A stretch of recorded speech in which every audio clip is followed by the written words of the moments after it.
Welcome to Bite at a Time Books, where we read you your favorite classics one bite at a time. My name is Bree Carlile, and I love to read and wanted to share my passion with listeners like you. You can sign up for our newsletter at biteatatimebooks.com. You'll also find our new t-shirts in the shop, including podcast shirts and quote shirts from your favorite classic novels.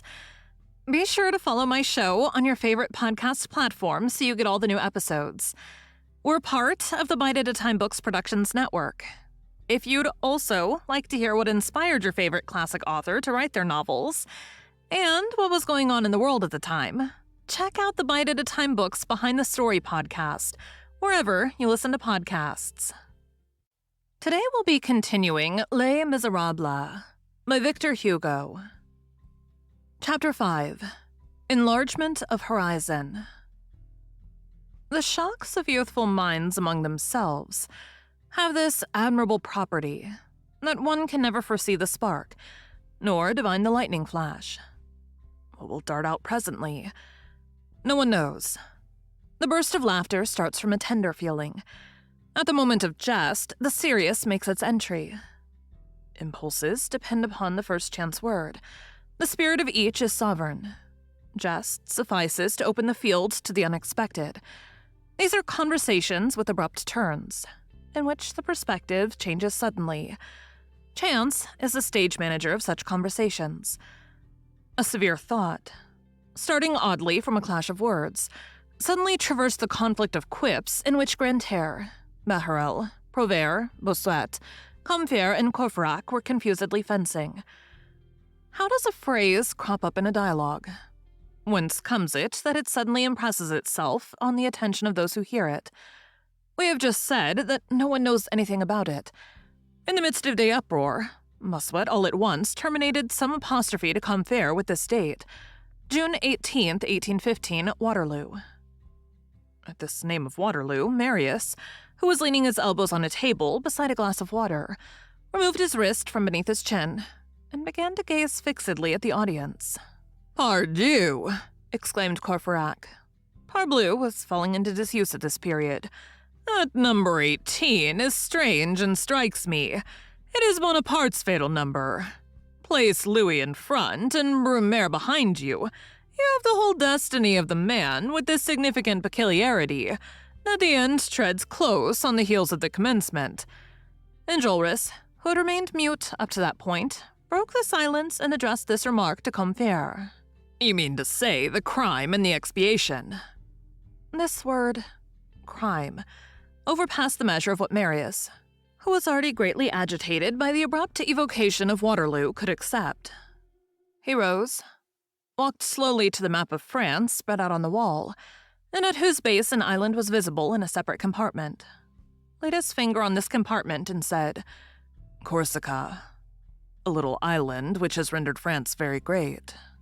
This was like a breath of icy air. All ceased talking. They felt that something was on the point of occurring. Bahorel, replying to Bossuet, was just assuming an attitude of the torso to which he was addicted. He gave it up to listen. Enjolras, whose blue eye was not fixed on anyone, and who seemed to be gazing at the space, replied without glancing at Marius, "France needs no Corsica to be great. France is great because she is France. Quia nomina leo." Marius felt no desire to retreat. He turned towards Enjolras, and his voice burst forth with a vibration which came from a quiver of his very being. "God forbid that I should diminish France, but amalgamating Napoleon with her is not diminishing her. Come, let us argue the question. I'm a newcomer among you, but I will confess that you amaze me. Where do we stand? Who are we? Who are you? Who am I? Let us come to an explanation about the emperor. I hear you say Bonaparte, accenting the you like the royalists. I warn you that my grandfather does better still. He says Bonaparte. I thought you were young men. Where, then, is your enthusiasm? And what are you doing with it? Whom do you admire if you do not admire the emperor? And what more do you want? If you will have none of that great man, what great men would you like? He had everything. He was complete. He had in his brain the sum of human faculties. He made codes like Justinian. He dictated like Caesar. His conversation was mingled with the lightning flash of Pascal, with the thunderclap of Tacitus. He made history and he wrote it. His bulletins are Iliads. He combined the cipher of Newton with the metaphor of Mahomet. He left behind him in the East words as great as the pyramids. At Tilsit, he taught Emperor's Majesty. At the Academy of Sciences, he replied to Laplace. In the Council of State, he held his own against Merlin. He gave a soul to the geometry of the first, and to the chicanery of the last. He was a leguist with attorneys and sidereal with astronomers. Like Cromwell blowing out one of two candles, he went to the temple to bargain for a curtain tassel. He saw everything. He knew everything, which did not prevent him from laughing good-naturedly beside the cradle of his little child. And all at once, frightened Europe lent an ear. Armies put themselves in motion. Parks of artillery rumbled. Pontoons stretched over the rivers.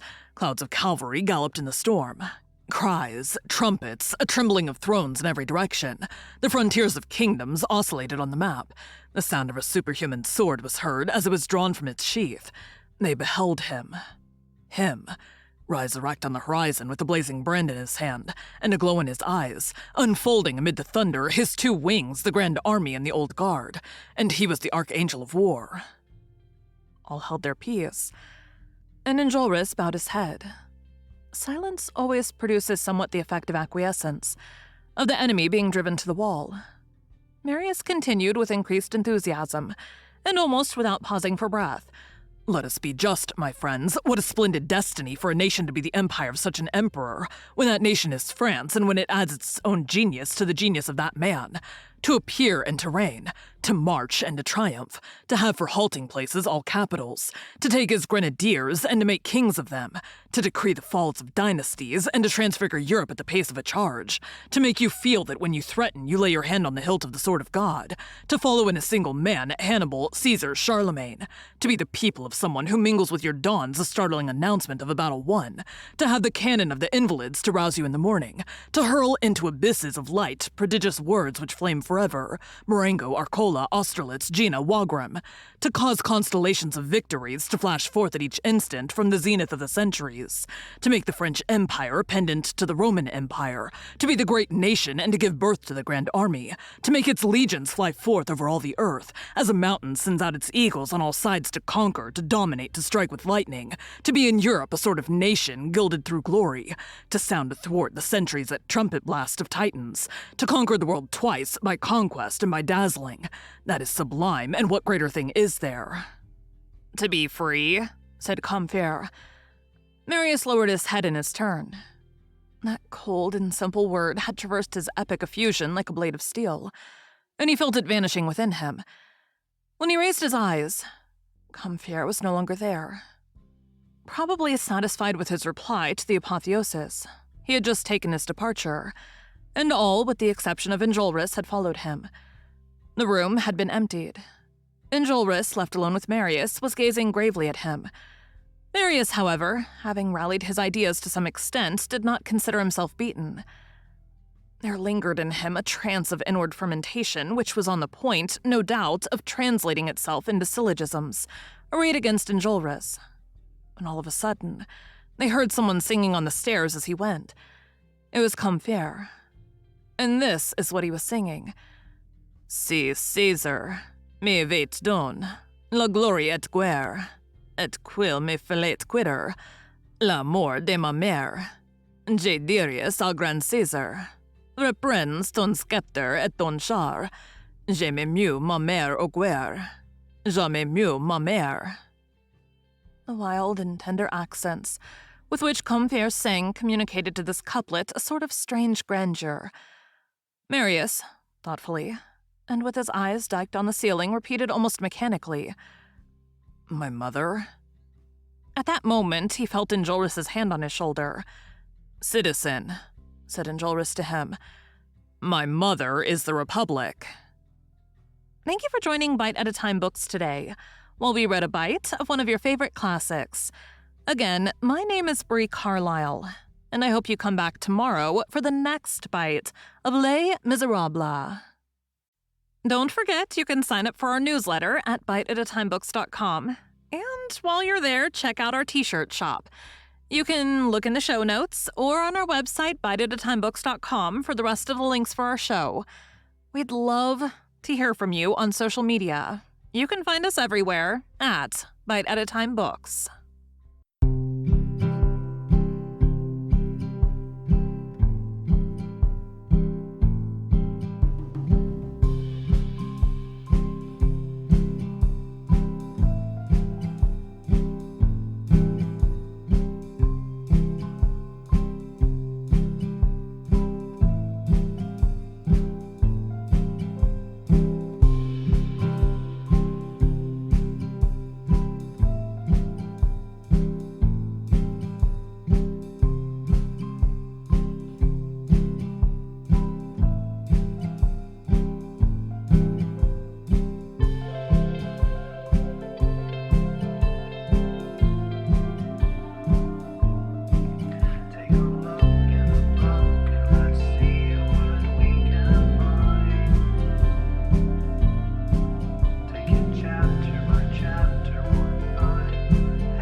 One bite at a time.